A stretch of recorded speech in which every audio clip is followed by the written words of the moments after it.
Welcome to our YouTube channel ES Assam Paper. আজিৰ video অত্যন্ত গুৰুত্বপূৰ্ণ হ'বলৈ গৈ আছে।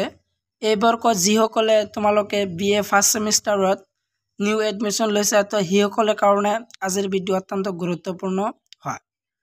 তো তোমালোকে যেটো স্ক্ৰীনত চাই আছা ই আছিল তোমালোকৰ BA ফাৰ্ষ্ট সেমিষ্টাৰৰ অসমীয়া সাবজেক্টৰ সিলেবাস আলোচনা কৰিম আৰু এটো আছিল তোমালোকৰ অসমীয়া সাবজেক্ট।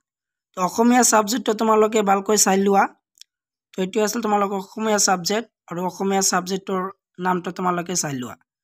তো অসমীয়া সাবজেক্টৰ নামটো হল যে অসমীয়া ভাষা আৰু সাহিত্য ইতিহাস 1826 চন পৰ্যন্ত।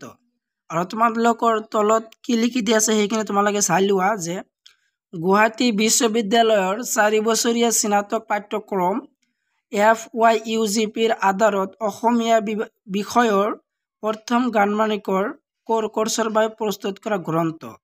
তো এইটোই আছিল তোমালোকৰ BA ফাৰ্ষ্ট সেমিষ্টাৰৰ কোৰ কোৰ্সৰ অসমীয়া সাবজেক্ট। তো অসমীয়া সাবজেক্টৰ তোমালোকে সিলেবাসটো তোমালোকে সম্পূৰ্ণখিনি তোমালোকে ভালদৰে চাই লোৱা।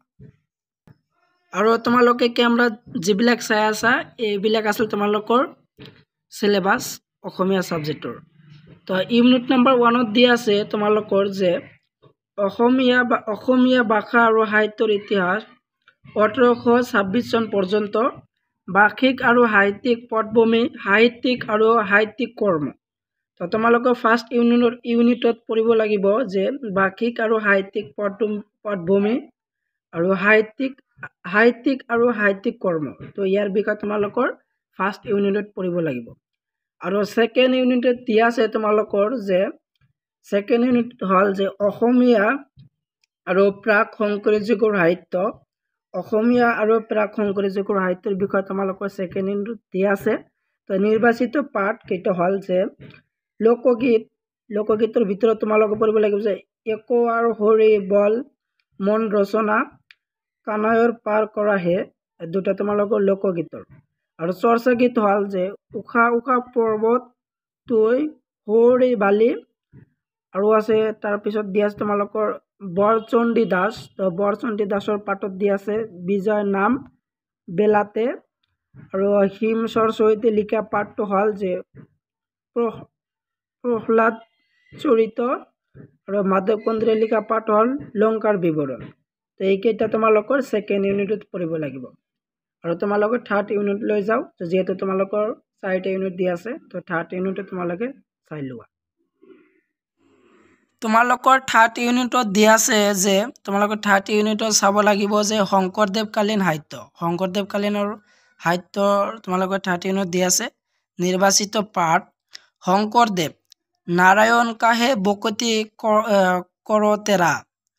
মাধৱদেৱে লিখা পাঠটোত দি আছে যে নাৰায়ণ কাহে বকতি কৰতেৰা। আৰু মাধৱদেৱে লিখিছে আন এটা পাঠটো হল মাধৱদেৱে লিখা চোৰধৰা ঝুমুৰা। আৰু ৰাম সৰস্বতী লিখিছে যে ভীমচৰিত। তো ভীমচৰিত তোমালোকৰ লিখিছে ৰাম সৰস্বতী কবিয়ে ভীমচৰিত পাঠটো লিখিছে বধকাব্য। আৰু সুকবি নাৰায়ণ দেৱে লিখা পাঠটো হল যে বেউলা নৃত্য পদ্মা পুৰাণ। তো সুকবি নাৰায়ণ দেৱে লিখা পাঠটো হল বেউলা নৃত্য পদ্মা পুৰাণ। তো এইকেইটা আছিল তোমালোকৰ থাৰ্ড ইউনিটত। থাৰ্ড ইউনিটৰ তোমালোকৰ শংকৰদেৱ কালীন সাহিত্যৰ বিষয়ে তোমালোকৰ দি আছে। আৰু 4 ইউনিটত তোমালোকৰ দি আছে যে শংকৰদেৱৰ পৰৱৰ্তীকালীন সাহিত্য। থাৰ্ড ইউনিট তোমালোকৰ শংকৰদেৱ কালীন সাহিত্য। আৰু 4 ইউনিটত তোমালোকৰ দি আছে যে শংকৰদেৱৰ পৰৱৰ্তীকালীনৰ সাহিত্য। তো শংকৰদেৱৰ পৰৱৰ্তীকালীন সাহিত্যৰ বিষয়ে তোমালোকে চাই লোৱা। 4 ইউনিটত দি আছে যে ভট্টদেৱে লিখা পাঠটো হল যে অৰ্জুনৰ বিষাদ যোগ কথা গীতা।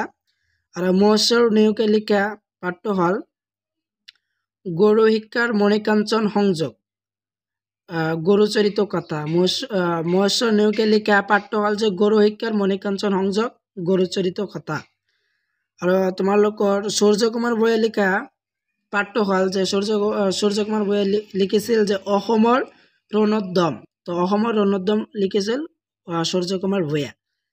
আৰু শেষৰটো হ'ল যে শেষৰ কবি হ'ল যে হুকুমাৰ বৰকাতে লিখিছিল হাতীৰ লক্ষণ। এইকেইটা আছিল তোমালোকৰ 4 ইউনিটৰ। তো 4 ইউনিটৰ এইখিনি তোমালোকে ভালদৰে চাই ল'লা।